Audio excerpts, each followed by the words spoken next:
Welcome back, entrepreneurs, wealth builders. Michael Rosmer here with Richucation. We're going to talk about a subject right now that is a huge subject that we're not going to go deep into. We're going to just explore the basic overarching concepts that you understand that it's there and that it creates these possibilities for you.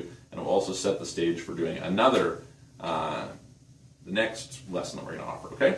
So this is the subject of what's called leverage buyouts, okay? Or LBOs. So this is something that became popular in, I think, around maybe like the 60s. There's a cool series, I don't know if they still have it. It was from Bloomberg, did this thing on what they called Game Changers. And they told the story of kind of the pioneer of leverage buyouts, or LBOs. So what is a leverage buyout? Okay, so realize that assets have this value, okay? And as a result, we can typically borrow money against the value of that asset. Okay, so a leveraged buyout is when we borrow money against the company that we're buying. Okay, so finance the purchase of a company by borrowing against it. So this is a little bit like a mortgage. Borrowing against it.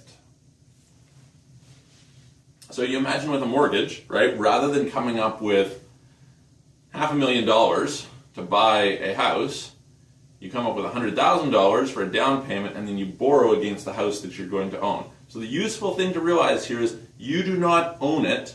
You're not borrowing against something you own. You're borrowing against something you're going to own. Okay? And doing the same thing with a business.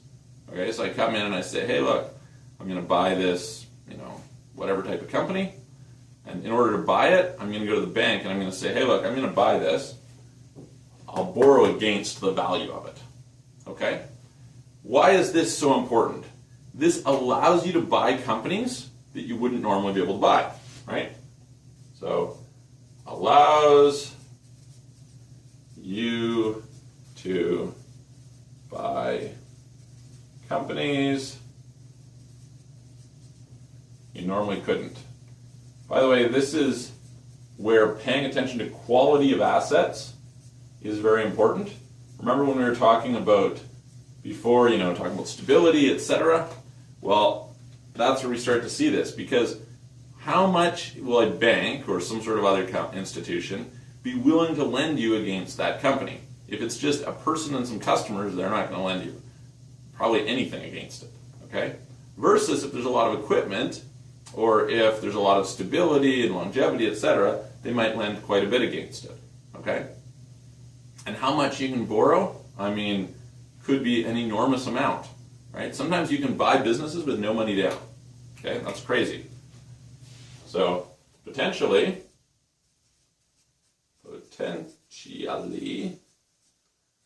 buy business with no money down. That's pretty cool. You can combine this with vendor financing, okay? So kind of similar thing, vendor financing. We talk about this a little bit in the section on getting deals, where we talk about deal terms rather than deal price, right? So imagine I'm going to buy a company for $10 million, right?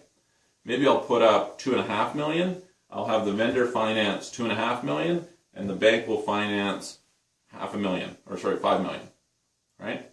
Might be if you're talking about really big deals, basically the bigger the deal, the more you can typically finance against it. Okay, like there are $10 billion leverage buyouts, sort of thing. And how much money do you think that the person facilitating that put together? They didn't put together a quarter of that. It wasn't, quarter vendor financed, a quarter, personally financed, and then 50% financed by whoever. No. You're usually talking about a very huge percentage of financing. And if it's a solid asset for the right price, etc., this is an option, okay? So the key here is that you can expand much more aggressively, okay? Let's write that in a different color. So this allows you to expand much more aggressively. Because normally, how long would it take to save up that $10 million? Especially since you have to consider, well, that's going to be taxable, right? So we're paying taxes on this money as we earn it. So, let's say we're in a bad place and we have to pay 30% tax rates. Then all of a sudden, it's like, okay, I might make $1 million a year, but then I'm paying 30% tax on it. Clear cash flow, assuming we have that situation, right? Now all of a sudden, what's the deal? We have less money, so it's going to take us a lot longer, right? You think about it, 10 years to $10 million is actually 10 years to $700,000, right? Or sorry, $7 million. So there's you still have to close. How many more years is that going to take you? Almost an additional 5 years. Well, basically, it will take you 5 years more. So this helps, right? Then what you do is you can buy the company. Maybe you get an interest rate of, usually, depending on how large it is, etc., business financing interest rates are going to be a little higher than something like,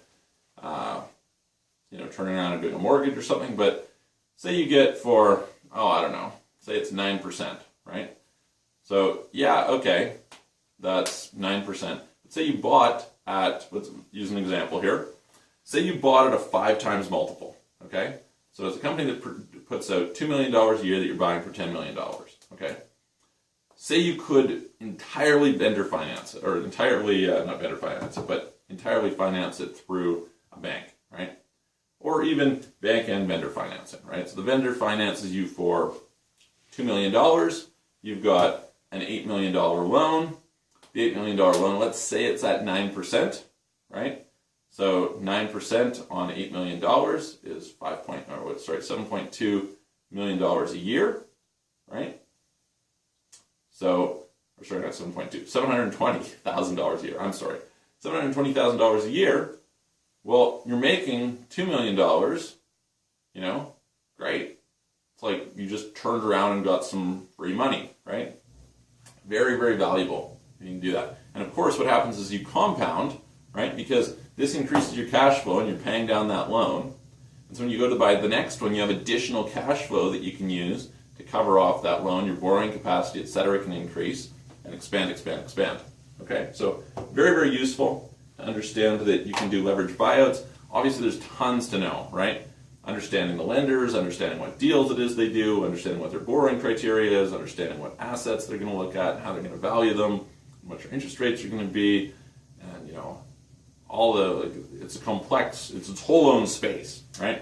But just be aware that it is an option, and especially as you get bigger, it becomes more and more worthwhile to look at. So hope that helps. If you want some support and assistance, reach out to us, join the action classes.